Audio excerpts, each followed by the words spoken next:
السلام عليكم ورحمة الله. أعوذ بالله من الشيطان الرجيم. بسم الله الرحمن الرحيم. الحمد لله والصلاة والسلام على سيدنا رسول الله وعلى آله وصحبه ومن والاه.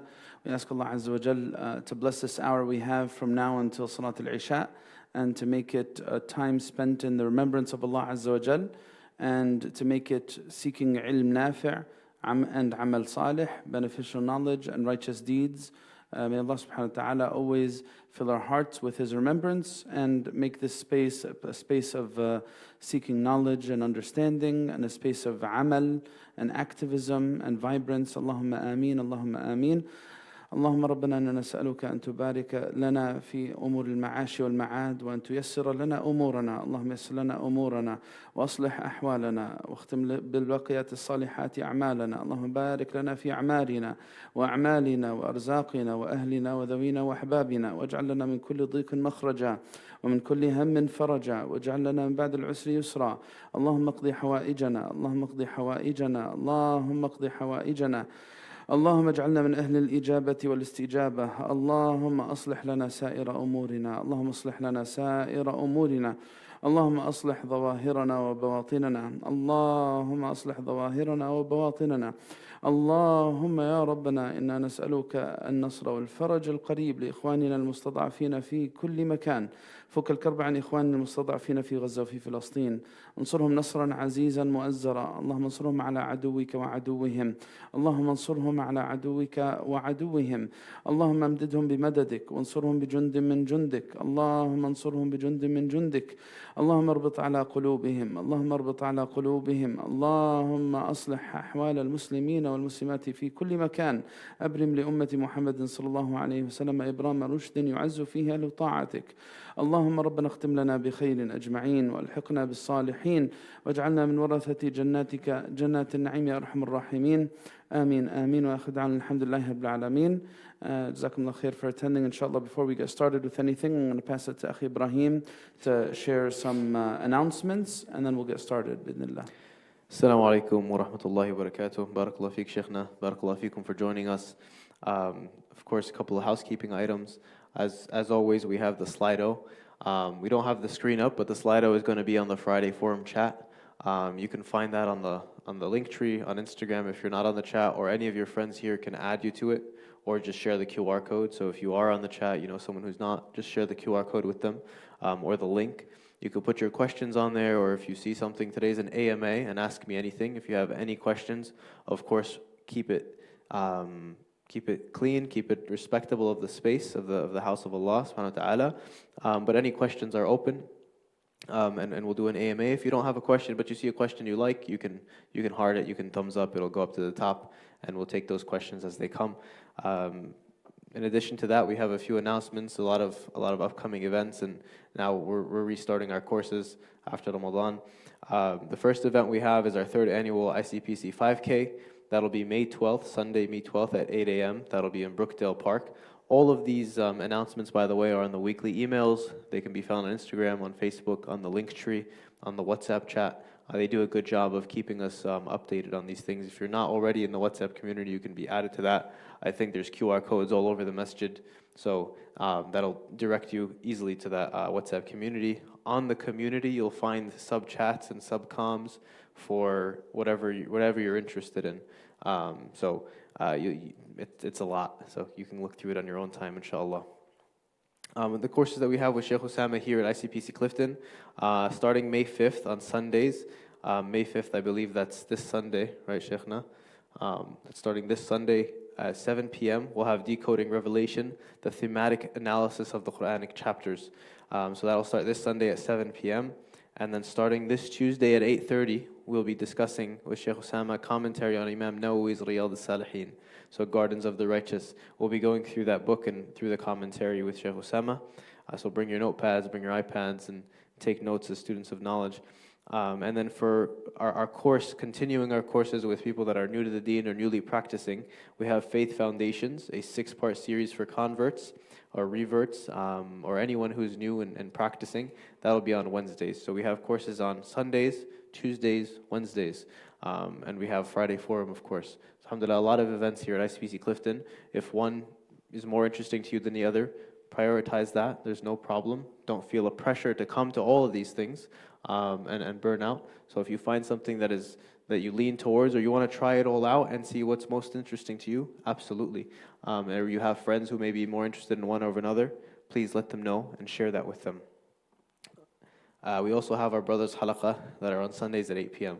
So after the course, we hop into a brothers' halaqah. And that's all I have. So as the questions come in, Shaykhna, do you have any specific reflections, from this week, maybe from what we see happening here locally and nationally, or something that you'd like to open us up with? Jazakumullah khair. Yeah, there are actually a few things. So I guess before I share the reflections, I do want to make a dua for a brother who has right upon us. He was a regular in this masjid, and he actually passed away, and his janazah was today in ICPC Patterson. His azaa is happening right now in the masjid over there. We ask Allah Azza wa Jal to have mercy upon him. His name is Jamal Khawatmi. For a period of time, he was coming regularly here in the masjid. So we ask Allah Azza wa Jal to give him the highest stations in Jannah and to have mercy upon him. Let's make dua for him. اللهم اغفر له وارحمه وعافيه واعف عنه وتجاوز عن سيئاته. اللهم أكرم نزله ووسع مدخله وجاف الأرض عن جنبيه. اللهم إن كان محسنا فزد في إحسانه وإن كان مسيئا فتجاوز عن سيئاته. اللهم اغسله بالماء والثلج والبرد ونقه من الذنوب والخطايا والآثام كما ينقى الثوب الأبيض من الدنس. اللهم اجعل مأواه الجنة ولا تجعل مأواه النار. اللهم اجعل مأواه الجنة ولا تجعل مأواه النار. اللهم اجعل مأواه الجنة ولا تجعل مأواه النار. اللهم ابدله دارا خيرا من داره وأهلا خيرا من أهله وجيرانا خيرا من جيرانه وارزق أهله الصبر والسلوان واجمعهم به في جناتك جنات النعيم يا أرحم الراحمين. آمين آمين. We also had two other passings that were one of the things I was reflecting on this week. These two passings were this week of young people. The first one was a brother from our community. His name is Walid Abbasi, and he passed away at the age of 31. Young professional, lawyer, successful, and he had a quick, sudden exit from this world of ours with a car accident. So I ask Allah Azza wa Jal to have mercy upon him and to grant his family patience. Allahumma ameen. The second one was a passing from the Turkish community, and his name is Koray Bulur. His passing was yesterday. He's 22 years old, and he also, again, a case of sudden death, unexpected. He's healthy, everything was fine, but we ask Allah Azza wa Jal to have mercy upon him. Allahumma ameen, Allahumma ameen. So that's part of the reflection. Jazakallah khair. Allah barak feek. That's part of the reflection. SubhanAllah, these things always, they happen and reoccur. Sometimes it's, people who are young. Other times it's people who are old. Sometimes people who are healthy. Sometimes people who are struggling with illness. Like our brother Jamal, throughout the entire month of Ramadan, we were making dua for him because his situation was becoming critical. He had cancer. And he's actually been struggling with that for the entire past year. So we ask Allah Azza wa Jalla that his passing was a relief for him from the pains of the dunya. But it's one of the things that whenever you get distracted and caught up in things, Allah Azza wa Jal gives us incentive and reminders to get back on track. The other thing that I was reflecting on, I'm sure a bunch of people have been thinking about this, is what's happening on the college campuses, many college campuses across the country, and young people, Muslim and non-Muslim, speaking out about the genocide that's happening in Palestine. And of course, this is something, that just adds to our yaqeen and firm belief that what's happening in Gaza is the beginnings of a new path for humanity. We firmly believe this, that the world after Gaza will never go back to how it was before Gaza. Regardless of what happens, that left a mark on the direction of people. We haven't seen this type of movement on college campuses in this number for many, many years. Some of them, said that this resembles what was happening in the Vietnam War and the protests against what was happening in the Vietnam War. So we are in historic times. We should never lose sight of this. Alhamdulillah that our brothers and sisters in Gaza, through their struggle and their sacrifice, had the capacity to awaken the hearts of many, many people. You know what's the most inspiring thing to me about what's happening on the college campuses? This is an eye into the future. You know, people like Biden and the current leadership of the country are the past. They're phasing out. You know, they're not going to remain. Within 10, 20 years, the entire look of this country is going to completely shift. Unless they drive this country to the ground before. Jazakallah khair. Give this one to you. I'll take this one. Jazakallah khair. Unless they drive this country to the ground before that comes, you know, when we see the elite and the college students, you know, at reputable new universities speaking out, these are the future leaders of tomorrow. The future leaders of tomorrow know what AIPAC is. They know what Zionism is, and they know how corrupt these forces are. We're not saying everyone's supporting Palestine now, but there is a large body of people who realize how disgusting politics has become, mainly because of the lobbyist efforts of lobbies like AIPAC. You know, it's disgusting. It's despicable. They have mutilated the sense of what democracy is all about. No one in the West can open their mouth about human rights anymore because of the stances that Biden and the current administration have taken. It's disgusting and despicable, right? You know, they've mutilated what the West is supposed to stand for in terms of rights of the environment and civilization and so on and so forth. So there's a new direction being had here, you know, and unfortunately, the response of the college administrations really resembles the response of Fir'aun. SubhanAllah, whenever you see someone double down, you know, you know, respond to words with violence, that's when you know that this person is on very weak, shaky grounds. You know, exactly what Fir'aun said. مَا أُرِيكُمْ إِلَّا مَا أَرَى وَمَا أَهْدِيكُمْ إِلَّا سَبِيلَ الرَّشَادِ. You got to follow my path, because my path is the right path, and it's the only path, right? And he responded to Sayyidina Musa alayhi salam. He said, if you don't stop, I'm going to throw you in prison. If you don't stop, I'm going to hurt you, right? So, subhanAllah, that's one of the things I was reflecting on. And we ask Allah Azza wa Jal to hasten the change that we hope for humanity and to protect humanity from the evils of the corrupt. Allahumma ameen. So those are my reflections from the week. Ameen ya Rabbal Alameen. Yeah, it's been quite an eventful week. And you know, there were a lot of powerful khutbahs this weekend or this Friday. So they're also all on the YouTube page. So if you want to rewatch one, or you're looking for content to listen to while you're driving, you can go ahead and click that video on YouTube and listen to it on your drive or in your free time. So there's a lot of questions, alhamdulillah, they're coming in. The first question that we have is, how are we supposed to perform ghusl? Is taking a shower with the intention of ghusl enough? I guess we can get as deep as you'd like, Shaykh. I know there's differences of opinions, and you break it down to basics, however you'd like.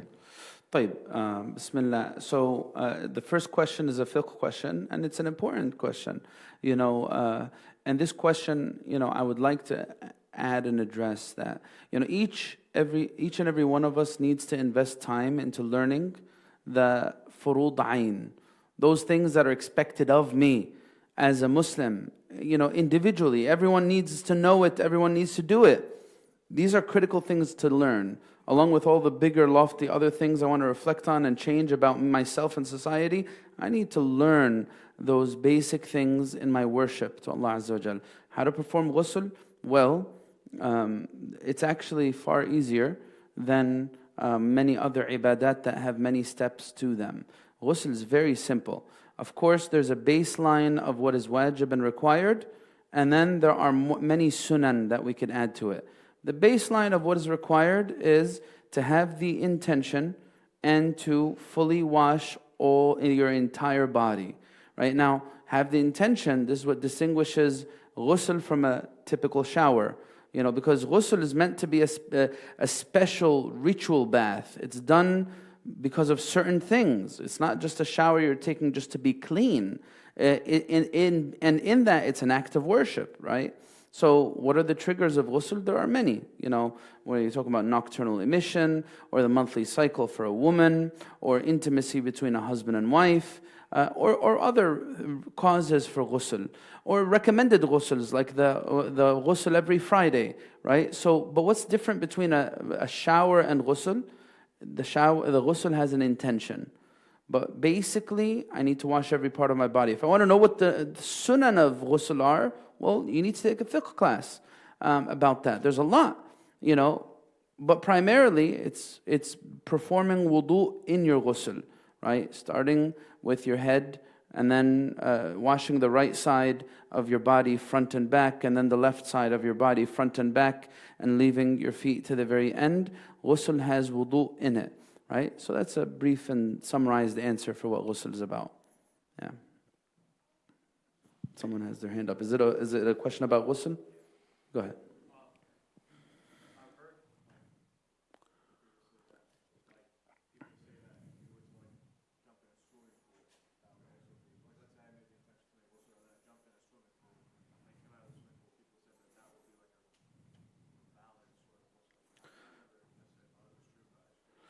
So, Bismillah, he said, I heard that jumping into a swimming pool would suffice for ghusl. Now, there's just one caveat here. The water that you do ghusl in needs to be what we refer to as ma' mutlaq. What does that mean? It needs to be water that its descriptions remain unchanged. Now, that would easily apply to a lake, for example, because lake is natural. However, when you're talking about a swimming pool, there is often the case, well, not always, but if it has additives that are very very noticeable, like chlorine. If it's a chlorine pool and you could smell the chlorine from how strong it is, then you cannot perform wudu or ghusl in that type of water. However, if it's another type of pool that doesn't use chlorine, like they use, what's that other thing? Salt water, right? That's fine. There's no issue with that. But chlorine, if it changes the features of the water, you smell it, then you can't make wudu in that. Lake, go ahead, do that all day. But you need to have the intention, like we said. Yeah. Yeah.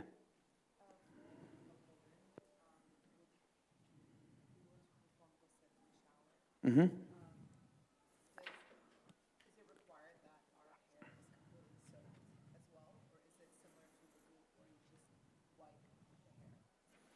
No, the hair needs to be soaked. Yeah. So the question was, for a woman who's performing ghusl, does the hair need to be soaked, or is it like wudu where you just wipe it? No, ta'meem al-badan is a condition. Like ta'meem means you need to allow the water to flow on every aspect of your body that's connected to you. So yeah, it needs to be soaked. Yeah. Is it relating to ghusl? Yeah. Oh, okay. So I had a question already, but I just have a comment based on what the brother said. Yeah. And based on what you said, the status of that water that you're going to perform ghusl in, the status may change also if somebody else swam in that water and the status of their cleanliness. So they may change the molecule of the water, how it is. Maybe it's not the clean water anymore because somebody else swam. Can we guys just keep it down a little bit? A lot of noise. Yeah? So maybe the water is no longer clean because somebody else swam in it. So when you jump in it to perform ghusl, that water may be not clean anymore. Is that right? Can you summarize what he said just so everyone could hear? Yeah, so basically the brother was mentioning that there's a nuance if you're going to a smaller body of water where maybe someone before you had polluted that body of water, swimming in it or whatever. So maybe safer to do other options, I guess. No. All right. So the answer to this, there's a hadith of the Prophet ﷺ that says, إِذَا بَلَغَ الْمَاءُ قُلَّتَيْن لَمْ يَحْمِلِ الْخَبَثِ. If water reaches the amounts of 2 qullas, which is approximately now 200 plus gallons, something like that, which is not much when you're talking about a pool. The pool is definitely going to be more than that. We're talking about filling a tub to the top, or maybe 2 tubs or something like that. Anyway, so the Prophet ﷺ said it will not carry filth unless it changes its features. So I know a lot of people, of course, them swimming in it isn't the problem. Them doing something they shouldn't be doing in it is the problem. Of course, you might imagine that I'm going to go to a lake and I'm going to do ghusl in a lake. Well, why would you need to do ghusl in a lake to begin with? That's a different story. Because we said there's specific causes that would require ghusl, and those causes will likely not be when you're right by a lake, unless maybe you slept. I don't know. But anyway, the point is, if there's a reason for you to need to do ghusl, you might be worried. Well, or let's make it with wudu. Can I make wudu in a lake, dive in? Yeah, I can. And if I submerge myself in the water for wudu in a lake, it will count, right? But now I might be worried. How many people have made the water warm with something other than the warmth of their bodies, right? So the answer to this, don't worry about it. Unless it becomes so polluted that you could smell it. Or it's obviously changed and distorted because of like what's going to change a lake from that type of stuff? You're talking about something that had like sewage going into it. If it's like a swamp or it has sewage, then of course I'm sure you're not going to even want to do wudu in that. But don't worry about it basically. If as long as its features don't change, you're good. That's why even if we go with chlorine, say if someone, like I have a big swimming pool, and I just poured 2 cups of chlorine or something like that, and it doesn't change, I can't smell it. It's not visibly changed. Then I could still make wudu in that. I'm talking about it usually has a lot of chlorine, those types of pools that use chlorine. Yeah. Barakallahu feek, Shaykhna. The next question here is regarding istikhara. I know istikhara is a tricky topic, but when you do it over and over and you're still conflicted and there's feelings involved, is the back and forth a bad sign? Maybe the better question here is, how do we interpret istikhara? Okay, how do I interpret istikhara? This is something that's frequently asked about.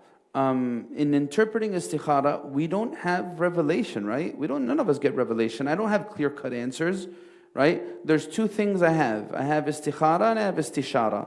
Istikhara is when I ask Allah to choose. Istikhara, it comes from ikhtiyar, right? طلب من الله عز وجل أن يختار لك بين أمرين, right? To do this or don't do this. You want Allah to choose. Istishara comes when you consult regarding 2 affairs. Which one should I choose? Do or not do, right? So which one should I give priority to? There's actually a gem from one of the scholars of the past. He says that when you have hawa and whim, it influences the purity of your istikhara. I really want this, right? Of course it's going to affect the clarity and the response that I get. So they say, تقدم الاستشارة على الاستخارة لغلبة الهوى على النفوس. They say, because of the dominance of whim and desires, it is optimal to give priority to consultation over istikhara. I'm going to do both. What does this mean? I want to proceed with a certain career path. And everyone who knows about this path is telling me, don't do it. You're wasting your time. You're going to regret it. Bad decision. I heard that from 1 person, 2 person, 3 people, so on and so forth. And then I'm the only one who wants to do this. No one's encouraging me to do it. All right. It would be the general rule of thumb is I would give priority to that over the feelings I have inside me after praying 2 rak'ahs, because my feelings inside might be stemming from my desires. Like there was, a long time ago, someone asked my advice. They were in a relationship that was haram for months, and they got attached to a person, and now they wanted to make it halal. And they've done istikhara so many times, and they feel like they want to be with this person. Every time they make istikhara, more and more they feel that like they want to be with this person. So they asked me, is that the sign of my istikhara? I told them, be very careful, because you have an emotional attachment to this person. Of course, after being in a haram relationship for 6 months, if you pray 2 rak'ahs, you're going to want to be with them, right? Because what? You've become attached. You've become attached. Of course, you're going to want that. So this is something you should be mindful of. So how should I know if my istikhara has been answered or not? Well, you don't need to see a dream. You don't need to see a blinding light coming from above or something like that. No, the way you know that your istikhara is answered is you follow through with the asbab, and if you find every step you're taking being made difficult, diverting you, pushing you away, you don't even have the willpower to continue to do this, these are signs this is not the path for you. Stop it right there, go down it, don't try to force it. Don't try to force it. Sometimes there's situations like that, where people, they find themselves in a relationship, and they see red flags in the engagement period, and everything inside them is telling them, I probably shouldn't proceed here, and they try to force it anyway. And they do force it. And afterwards, they find themselves in a lot of regret, because they didn't listen to those signs when they appeared. Wallahu alam. Yeah. Barakallah feek, Shaykhna. Also, there's a pretty long, elaborate video from Shaykh Yasir Qadi on istikhara and how to interpret istikhara, or how to go through the process. He breaks it down very logically. That may be helpful for anyone else that's interested. How do you deal with death or loss Islamically? Is there something I should do? I recently lost a nephew a few months ago, and I've been struggling a lot. I'm not sure what to do. Jazakallah khair. Oh, look, when it comes to processing loss, a lot of the times you might not be able to do it by yourself. You need to let whatever energies inside you out to someone. It could be someone like a very close friend, or a mentor, or an advisor, or a teacher, or an imam, or someone you need. Sometimes you need to get. Don't keep it. That energy needs to be released in some way, and it needs to positively be directed. If it stays inside you, very likely you won't be able to get over it by yourself. How can it possibly be released? Well, you need to find positive releases for it. One of those positive releases is speaking about it with someone who could give you good direction, right? But that's not the only release. There are other releases as well. You need to allow that emotional buildup translate to positive actions. You know, I remember I had a conversation with 2 parents who lost their young boy not too long ago. May Allah have mercy on him, and may Allah continue to give them strength. But one of the pieces of advice I gave them was they need to allow these emotions that they're feeling inside to translate to something meaningful. All right, you know, I have someone who passed away. You know what, let me try to make a charity on their behalf, a continuous charity. Let me build a well in their name. You know what, let me try to gather with some of the people who knew this person. It's your nephew here. Let me have positive conversations about the life this person lived. I need to release this energy. These are healthy, therapeutic things that you need to do. I need to talk about this. I need to maybe perhaps, well, of course, in that example that I gave, the boy who passed away was young, and he had siblings. So the advice I said to the parents, and actually he had a newborn baby sister on the way. So my advice was, hey, you know what a good activity would be is for you and your family to put together a bunch of memories that you have. Put it down to paper, all of the different scenes that you remember with this person, and save it for this person's siblings so that when they grow up, they could read about them. Or save it for yourself so you could read it at a certain point in the future. Anyway, these are ways to release the negative energy that comes with processing loss. If I just sit on it, it's going to turn to negative energy. If I don't sit on it and I redirect it, it's going to manifest in a positive way. So these are, and in the end of the day, processing loss is a tough pill to swallow. Wallahi, there's no ifs, ands, or buts about it. You know, I firmly believe that someone who's never lost a child will never be able to understand how to process this until they go through it themselves. May Allah protect us, because it's very difficult. It's very difficult to deal with this.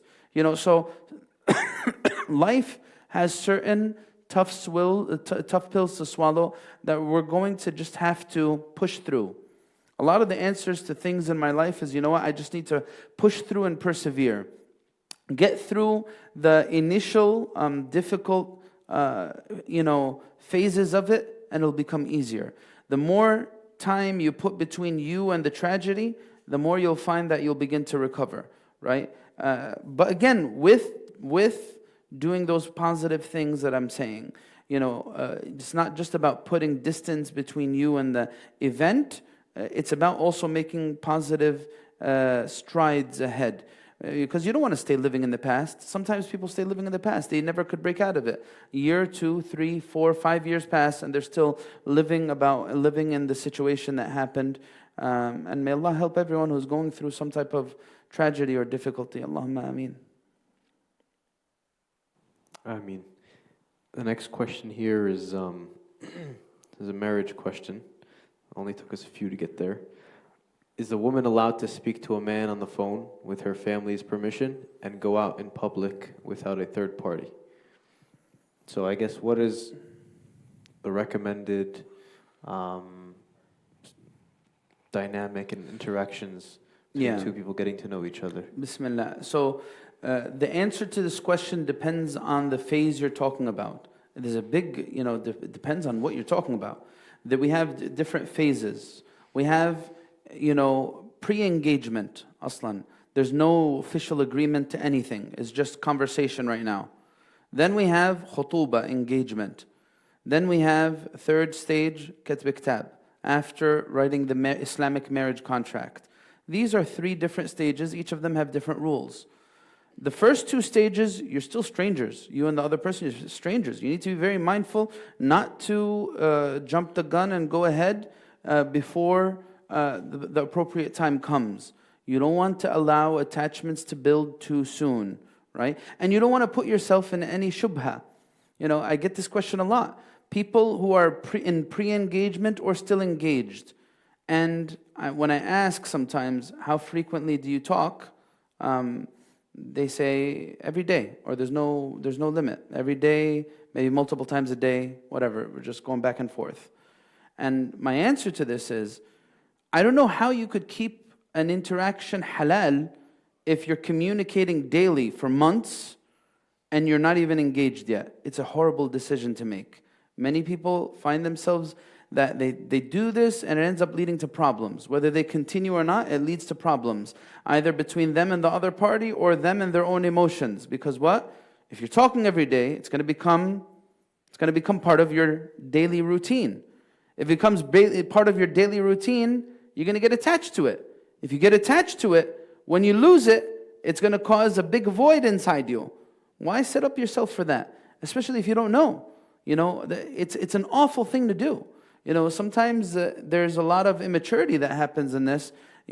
People might allow themselves to communicate for months on end before they know if it's even possible that they could go through with it. Horrible thing to do. To interact with another human being and then, the most basic things that would allow you to proceed are not secured. Like you don't even know if your mother or your father is going to give you the green light. Then what? You just ended up hurting another person for no good reason at all, right? So that's something to keep in mind. Anyway, pre-engagement, should you go out in public all by yourself? My advice, no. Keep a third party with you, even if they're not. I'm not telling you have a person sitting in the middle of the table between you and the other party. If you need to go out in public, what's the reason? What's the reason for going out in public? If it's to have fun, then that's too soon for stage 1 and stage 2. It's not about having fun in stage 1 or stage 2. It's about assuring, is this person someone I could live with or not? Right? I know that this is not the cool thing to say, right? The cool thing to say would be, yeah, go have fun at Qahwa House and chill until 1 a.m. Have fun, enjoy your life, right? That'd be the cool thing to say, right? I'm sure that would get a lot of buzz on social media. But no, a'udhu billah.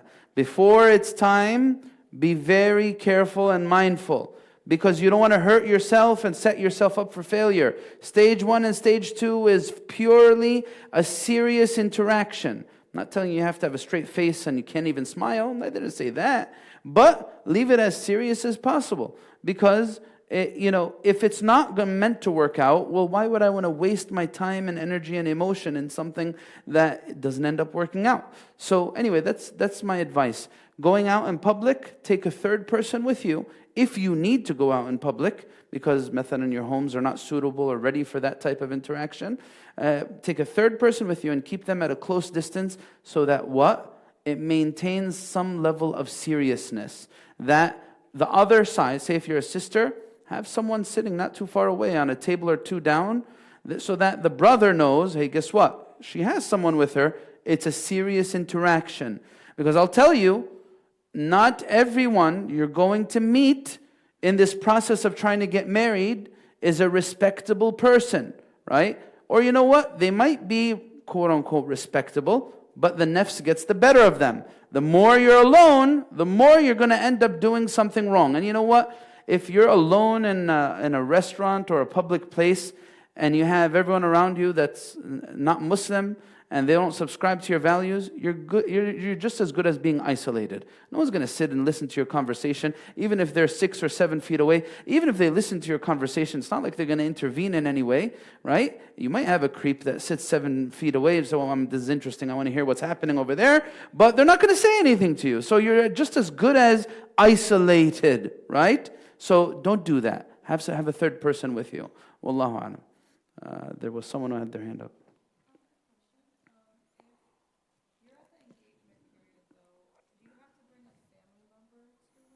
Engagement period khutuba or katb kitab? Yeah, because katb kitab is also perceived as an engagement period per se. Like, right? You could interact to a certain point without crossing certain limits, right? In some cultures, not in all cultures, right? It's a culture-based thing, and culture is considered in this regard because al-ma'rufu urfan kal-mashruti shartan, right? So anyway, going back to your question, you said, does it have to be a family member? It needs to be a trusted, God-fearing friend, a friend who has taqwa, meaning that a person who, if they hear a boundary of Allah being crossed, they'll tell you, Sister Fulana, don't do it. My advice, ittaqillah. But if it's a friend who doesn't have taqwa, and if they hear something that's a boundary, I accidentally said something I shouldn't have said, they'd be like, oh man, that's so cool. You should have said this and that. No, that's not the type of friend that you want to take to that. Wallahu alam. Yeah. Barakallah feek, Shaykhna. I appreciate this. I've been here in the same question several times over the past, I feel like, year or 2 years, here or there, and the answer's always been very consistent. And I think over the years, when we talk to different people, we realize the wisdom of it all and the reasons these happen. And one big advice I received a long time ago was, when you are in that process, you try to be around people that are like-minded and have the same values. So I echo that. Barakallah feek. The next question is regarding tarbiyah of your kids. How do we overcome hopelessness of raising our kids in a society that's against Muslims or has such liberal values like we see now today? How would you overcome hopelessness in raising our kids? In this bleak society, or allegedly bleak. Look, there's different stages of tarbiyah. There's really different stages of tarbiyah. And, we all go through our growth journey. Sometimes, parents might find themselves in the coveted situation where their children are very young and impressionable, and they start focusing on their tarbiyah at a young age. If a parent's able to do that, they're blessed. May Allah Azza wa Jal enable us to do that and enable us to communicate to our children to do that. Because, when tarbiyah starts at a very young age, it becomes at least, more possible to avoid difficult situations. It's not going to be certain. Sometimes the parents could do all the right things.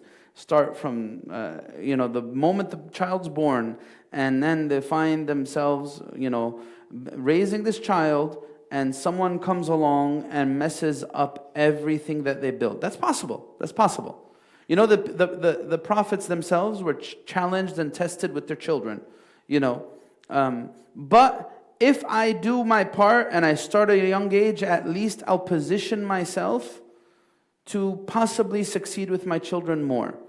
It's not guaranteed, nothing's guaranteed. SubhanAllah, sometimes you might find the person doesn't apply themselves in tarbiyah and still Allah guides the children. And sometimes you might find the person applies themselves to the fullest with tarbiyah and the children end up, so these are tests, these are trials.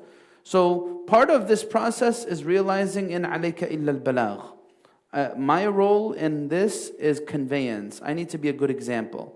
I need to make sure the message is communicated eloquently and communicated in a way that our children could best accept. And I need to realize that when I'm dealing with a preteen, it's not like when I'm dealing with a teen. And when I'm dealing with a teen, it's not like I'm dealing with someone who's a young adult. There are rights and responsibilities for each of these stages. I need to be very mindful of this. It's not an easy thing. It's a very, very difficult thing. So my advice to any parent, sometimes parents might find themselves starting to think more about tarbiyah at a later age, right? Their children are already teenagers, and now Allah opened my heart, and now I want to focus more. And you might find yourself facing a brick wall. It's difficult. It's very difficult when you start at the teenage years. Those are the most difficult years that the children go through. So many changes in their life, independence or perceived independence or whatever it is, influencers from outside. So my advice, realize this. The best thing you could do is communicate the message in a very beautiful, loving way.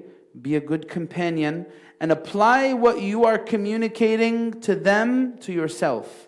Live the example. This is really, really important. It'll help you. And realize that Allah says in the Quran, وَأْمُرْ أَهْلَكَ بِالصَّلَاةِ وَاصْطَبِرْ عَلَيْهَا. It's going to take a great deal of patience in making sure or trying your best to make sure that your children, your family is connected with Allah. وَاصْطَبِرْ عَلَيْهَا. Then it says, لَا نَسَأَلُكَ رِزْقًا نَحْنُ نَرْزُقُكَ. Ultimately, know this. Even if I'm gone, the one who takes care of my children is the one who's taken care of them all along. Allah Azza wa Jalla is the one who guides. Not me. I'm not the guider. Allah is the one who guides. Right? So these are some important points. Live by it. Don't be that person who tells their children to do something, yet you don't do it yourself. Right? Hopefully, with time, if the door remains open and communicate, don't be quick to cut your children off. Don't be quick to make dua against your children. These things, that opens the door for despair. If I cut them off, if I make dua against them, if I don't apply the example to myself, all of these things are what will lead me to despair. But if I realize that I am a da'i as a mother and father, and look, Sayyidina Nuh alayhi salam, he spent centuries giving da'wah, then my role is just that. When my children are ready to be guided, I'm going to do my best. I'm going to leave the door open for them, and I'm going to be as loving as possible, and then I'm going to leave the affair to Allah. Allah is the one who guides, not me, not you. Wallahu a'lam. Barakallahu feek, Shaykhna. Okay. If you want to take direct questions, you can too. Yeah, I guess, are there any... Does anyone have direct questions they'd like to ask? We do have a lot of questions. Sure. I'm gonna try to get through like the quick ones if possible. But this one quickly rose to the top. What are the rulings of a person who is single or recently divorced and has a lot of sexual desires and has having difficulty getting married? Are they able to self-indulge or anything like that? What rulings are they asking about? What do you mean? Specifically like masturbation. The ruling of it? Yeah, does it stay the same if you're of course divorced or whatnot? It's haram. Yeah, of course it stays haram. But my advice to the person in this situation is, you know what? talk about it with somebody. I know it's really difficult, but I've had people who I admire. People, look, I'm going to say this again. People who are able to come to talk about their problems with someone that could help them, these are people who have a lot of courage. A lot of the problems that we go through in our lives could be resolved if I'm a person of courage. It's not easy to talk about my problems with anybody, right? Because what? The nafs, my ego, is going to drive me to say, you know what, I don't need anyone's help. You know what, I'll figure it out. No, this is too embarrassing. What are they going to think of me? I'm going to double down and insist on my ways and insist on living a life of bitterness because what? I can't come to terms with finding the support I need to overcome a struggle I'm dealing with. So my advice to the person who's asking the question, talk about this with somebody. You really, really need a good ear and someone to bounce your ideas and your thoughts off of. There's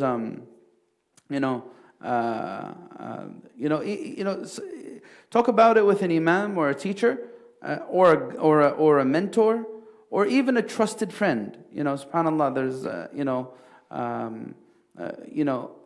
I saw this in an interaction recently between one brother who's like a mentor and a teacher for others, and another, that when this brother realized that a very personal, private struggle that his other brother's going through, he automatically realized it. He spoke to him very discreetly, and he told him, you know what, if you feel this, call me. Don't allow yourself to fall prey to the shaitan.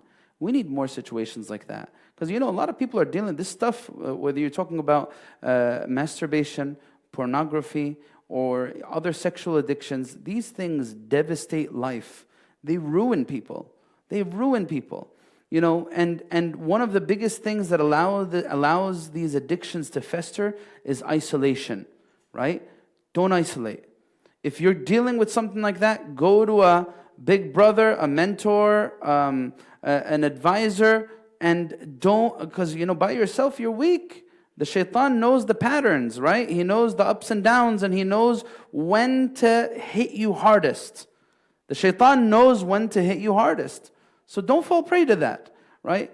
Please cling on to somebody in those types of situations until you're able to get married again. I think it's probably a brother who's asking the question, right? So whether you're a brother or you're a sister, cling on to someone in those situations. Get good advice from someone who you're willing to open up to. Don't be that person who makes the foolish decision of never opening up to anybody about what you're dealing with. That's my advice. But haram remains haram. It's going to remain haram till the end of times. If you allow yourself to justify a haram, it's a slippery slope. If the shaitan convinces you, well, you know what? At least masturbation's better than zina, right? Masturbation's better than fornication, right? So I'll do it, right? And then it goes from that to something else after that. And you find that, this aspect of your life has been distorted and mutilated to the point where it's bringing you down in every other way. Because this stuff affects you. It's going to affect your salah. It's going to affect your spirituality. It's going to affect your relationships. It's going to affect your overall energy, right? So be very careful and mindful of this. Wallahu a'lam. Barakallahu feek. So there's a few questions about business and business dealings and halal and haram, and if you have a specific question about your specific business, what portion of that might be halal or haram, I recommend you speaking to Shaykh specifically, because I'm sure he's going to have follow-up questions, and there's a lot of nuance to that. So I'm going to skip those for now. One quick question was, is it okay to say dhikr in your head instead of moving it with your tongue, or does it have to be heard audibly? We have different types of dhikr, right? There's different types of dhikr. There's dhikr with the tongue, there's dhikr with the mind, there's dhikr of Allah Azza wa Jalla even with the limbs. And of course the best of these are which you have the three aspects all working together, right? Your mind, your tongue, and your body, right? وَأَقِمِ الصَّلَاةَ لِذِكْرِ, right? وَأَقِمِ الصَّلَاةَ لِذِكْرِ. Salah is a form of dhikr. You're moving your body in salah, right? Different motions, right? So, the dhikr is this expansive thing. If you don't want to move your tongue with dhikr, well, that's a type of dhikr. It's called reflection, tafakkur. I'm thinking about beautiful things. I'm thinking about Allah's greatness and His magnificence. So you'll get an ajr for that. There's different layers of dhikr, and sometimes in certain situations, you might be inclined to one form of dhikr over another. That's fine. Yeah, wallahu alam. Similar question. When praying, do we need to recite the Quran audibly, or is that something in your heart? When you're praying, you need to recite the Quran, and what reciting the Quran means is to move your lips with it at a minimum, according to some. The Maliki school says what's sufficient in this is moving the lips. The Shafi'i school goes a step further and says you need to be able to hear for yourself what you're reciting. Meaning, not those next to you, right? Don't do that. But yeah, you need to move your lips at the very least. You can't recite in your mind. Because reciting in your mind is not recitation at all. That's not reciting. If you're saying it in your head, that will not count. If you're just standing in your salah and you're not moving your lips at all, the salah will be invalid. The salah will be invalid according to everybody. Right? Allahu alam. Barakallah feek. Donating organs after you die. Halal, haram, recommended, not recommended?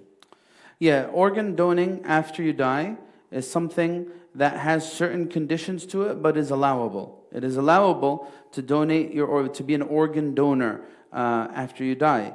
Now, the conditions are that whatever you donate, it doesn't mutilate the body. It doesn't mutilate the body. We still need to bury the body. We need to bury the body. We can't just donate the entire body to science and not bury the person. No, the body needs to be buried. But if there are vital organs that may perhaps help the living and it'll keep the original body outwardly intact, that's fine. No problem, right? So there's no issue with that. Some scholars add a condition here that it should not only just be for the maslahah of the living, they would add that it should be going to, if you're a believer and you're passing away as a believer, it should be donated to a believer. Some of them add that condition. Wallahu alam. Yeah. Barakallah feek, Shaykhna. Can a female read books about Islam that have Allah's name in it while on her cycle? Jazakallah khair. Are you asking about the organ donation? Okay. About can you donate it for that cost? Yeah, so that's fine because it's for maslahat al-hayy. He said cadaver. I think he means the full body, though. The full body, and then what do they do with the rest of the body? They don't bury it? They dissect it. They open it. They study parts of it. No, that's problematic to me. If the body is not going to be, the body needs to be buried. But can you take things from the body for the purpose of furthering science? It's not necessarily going to be something that is going to, be implanted in a living person, but it's going to be donated to science. That's fine. But the whole body, that's problematic. The body needs to be buried. Wallahu alam.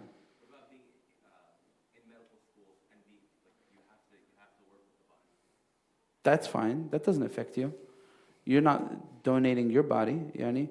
Someone already donated their body. They chose that for themselves. And you're furthering science by studying this stuff. You're enhancing your abilities to serve people. That's fine. That's fine. But it's not something that I would choose for a Muslim to do, to donate their entire body. Wallahu alam. I don't know. But the body needs to be buried. But if we were to take organs from the body for the purpose of scientific study, this is okay. Yeah. Because it'll ultimately benefit those living. Yeah, that's the underlying. It's about organ donation. Can someone close this door, please? Jazakumullah khair.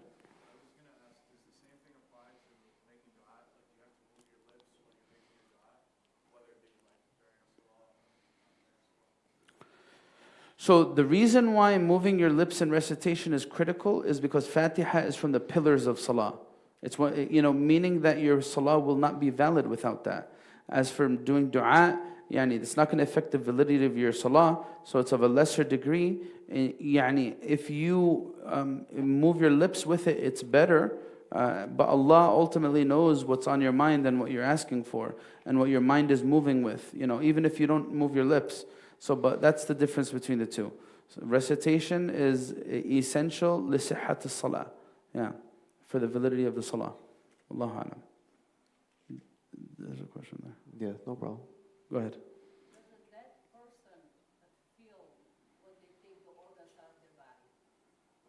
Does a dead person feel when they take the organs out of their body? Yani there is this link between the body and the soul, even after the soul is emerged from the body. That's why when we wash a dead body, we are ordered to honor the living, to honor the person by being very discreet, very respectful as we're washing the body. To not, even when we put the body in the grave, forget about touching the body. The Prophet ﷺ tells us not to step over the graves because it affects the person in the grave. So there's a link between the soul and the body. So how does this play out with organ donation? This is min ilm al-ghayb. It's from the unseen realm. We know there's a link. How is that affected by organ donation? We don't know. But yeah, I don't know of an explicit hadith that tells us about the person feeling pain from a specific organ if it's removed.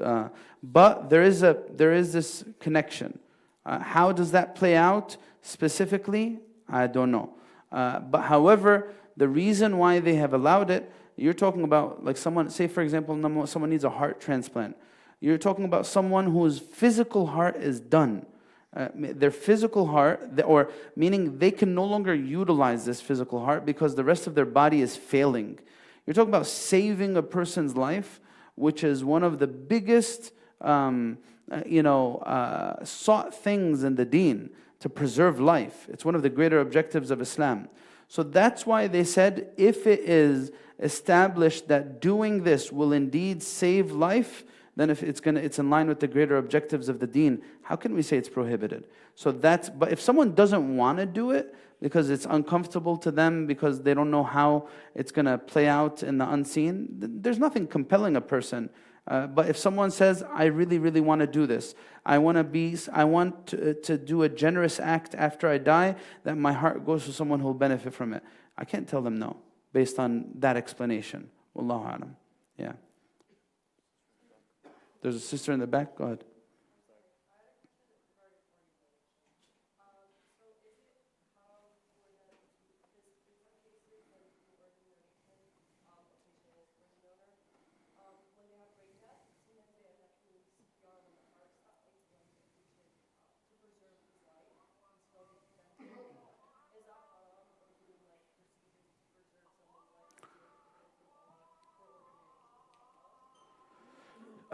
Well, no, if you need to do that, like if the person has, so can you repeat the question just so everyone hears it? Repeat the question. Yeah, I apologize if I get a little bit off, but the idea is, so someone is, let's say, a heart donor, they've died. Typically, as part of the procedure, they may continue to resuscitate or put the AED on them to keep them going, just so they can get the heart out in time. I think the question is, perhaps the soul has already left the body and maybe they're just keeping the body moving. And is that okay, prolonging that life? So if we say that organ donation is allowable if the conditions are met, and this is essential to doing that, then what would follow is this would be allowable for that purpose. So they're linked with each other. So it would be okay to do that. Even though normally we say if someone's not an organ donor, and they have this option, do you want to be resuscitated or not? Do you have to select as a Muslim that you want to be resuscitated? The answer is you do not have to, especially if you have a terminal illness. And if there's no possibility of recovery, because that whole resuscitation, it takes a toll on the body. It's it could break bones and cause the person to feel physical pain. So you don't have to accept resuscitation as a Muslim. But if you're an organ donor and they need that for that purpose, that's different. That's fine. Wallahu a'lam.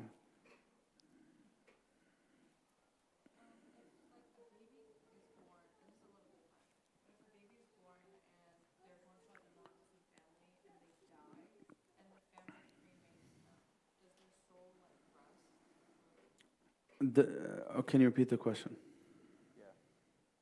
So if there was a baby who passed, or a child for that matter, before, I guess, bulugha, and the family is non-Muslim, and the child is cremated as per, I guess, family culture, does the body of the child rest? Okay, so there's two parts to answering this. What happens to the children of disbelievers that pass away before bulugh? There's a difference of opinion about that.